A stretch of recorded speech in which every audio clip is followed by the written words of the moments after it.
அஸ்ஸலாமு அலைக்கும் வரஹ்மத்துல்லாஹி வபரகாத்துஹு. இன்றைய உலகச் சூழலை நாம் பரிசீலிக்கும் போது ஜோர்டான் நதியின் மேற்கு பகுதியில் பாலஸ்தீனம் என்றொரு நாடு இனி இருக்காது என்ற இஸ்ரேல் பிரதமர் பெஞ்சமின் நெதன்யாகுவின் அறிவிக்கையும் காசாவில் உள்ள உதவியற்ற மக்கள் மீதான கொடூரமான தாக்குதல்களும் பெரும் போராட்டங்களுக்கும் கவலைகளுக்கும் காரணமாகியுள்ளன. உலகம் முழுவதும் இந்த கொடுமைகளைக் கண்டு திகைத்து நிற்கும் வேளையில் ஒரு இறைவிசுவாசியை பொறுக்கவரை இது விரக்தியடைவதற்கான நேரமல்ல. மாறாக 1400 ஆண்டுகளுக்கு முன்பு பாலைவனத்தின் ஒளியாக வந்த நபிகள் நாயகம் ஸல்லல்லாஹு அலைஹி வஸல்லம் அவர்கள் கூறிய வார்த்தைகள் எவ்வளவு துல்லியமானவை என்பதை உணர்வதற்கான ஒரு வாய்ப்பாகும். ஏனெனில் இன்று நாம் கேட்கும் வெஸ்ட் பேங்க் அல்லது ஜோர்டான் நதியின் மேற்கு பகுதி என்ற பிரயோகத்தை கூட நூற்றாண்டுகளுக்கு முன்பே நபிகள் நாயகம் துல்லியமாக அடையாளப்படுத்தியுள்ளார். அன்று இஸ்ரேல் என்றொரு நாடு உலக வரைபடத்தில் இல்லை என்பது மட்டுமல்ல, அப்படி ஒரு சிந்தனை கூட யாருக்கும் இருந்ததில்லை. இருந்தபோதிலும் ஜோர்டான் நதியின் மேற்கு பகுதியில் வைத்து யூதர்களுக்கும் முஸ்லிம்களுக்கும் இடையே போர் நடக்கும் என்றும் அதில் முஸ்லிம்கள் வெற்றி பெறுவார்கள் என்றும் இறைதூதர் கூறினார்கள். சிந்தித்துப் பாருங்கள், 1948 தான் இஸ்ரேல் உருவானது.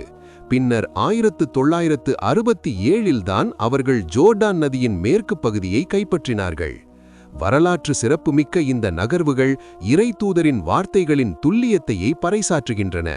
அது அத்துடன் முடிவடையவில்லை. இந்த போரின் போது யூதர்கள் கற்களுக்கும் மரங்களுக்கும் பின்னால் ஒளிந்து கொள்வார்கள் என்றும் அந்த நேரத்தில் கற்களும் மரங்களும் கூட யூதர்களை காட்டிக் கொடுக்கும் என்றும் ரசூல் அவர்கள் கூறினார்கள். ஆனால் கர்கத் என்ற மரம் மட்டும் அவர்களை காட்டிக் கொடுக்காது, அது யூதர்களின் மரம் என்றும் நபிகள் நாயகம் கற்றுத்தந்துள்ளார்கள். இந்த முன்னறிவிப்பை துல்லியமாக அறிந்திருப்பதால்தான் இன்று இஸ்ரேலில் பரவலாக கர்கத் மரங்கள் நடப்படுகின்றன. அவர்களின் தொழில்நுட்பத்திற்கும் ஆயுத பலத்திற்கும் அப்பால் அவர்கள் நபிகள் நாயகத்தின் வார்த்தைகளைக் கண்டு அஞ்சுகிறார்கள் என்பதற்கு இதைவிட பெரிய ஆதாரம் வேறு தேவையில்லை. இறைதூதரின் வார்த்தைகளின் உண்மைத்தன்மைக்கு மற்றொரு உதாரணமாக மதீனா பள்ளிவாசல் எதிர்காலத்தில் ஒரு வெள்ளை மாளிகை போல மாறும் என்ற முன்னறிவிப்பும் நம் முன்னால் உள்ளது. அன்று மண்கட்டிகளால் கட்டப்பட்ட அந்த பள்ளிவாசல் இன்று சலவை கற்களால் கட்டப்பட்ட வெள்ளை மாளிகை போல உண்மையாகி நம் கண்முன்னே நிற்கிறது. இவையெல்லாம் ஒரே ஒரு விஷயத்தைத்தான் சுட்டிக்காட்டுகின்றன. தற்போது அமெரிக்கா போன்ற வல்லரசுகள் இஸ்ரேலை ஆதரித்தாலும் பாலஸ்தீனத்தை அழிக்க முயன்றாலும் இறுதி வெற்றி சத்தியத்திற்கே உரித்தானது. உலகம் முழுவதும் எதிர்த்தாலும் அல்லாவின் தூதர் கூறிய வார்த்தைகள் நிச்சயம் நடந்தே தீரும். எனவே பாலஸ்தீன மக்கள் அனுபவிக்கும் இந்த துயரங்களுக்கு ஒரு முடிவு வரும் என்றும் நீதி நிலைநாட்டப்படும் என்றும் நாம் உறுதியாக நம்புவோம்.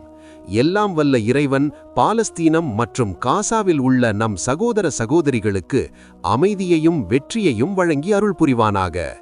அவர்களின் கண்ணீருக்கு பகரமாக மகிழ்ச்சியை நல்குவானாக.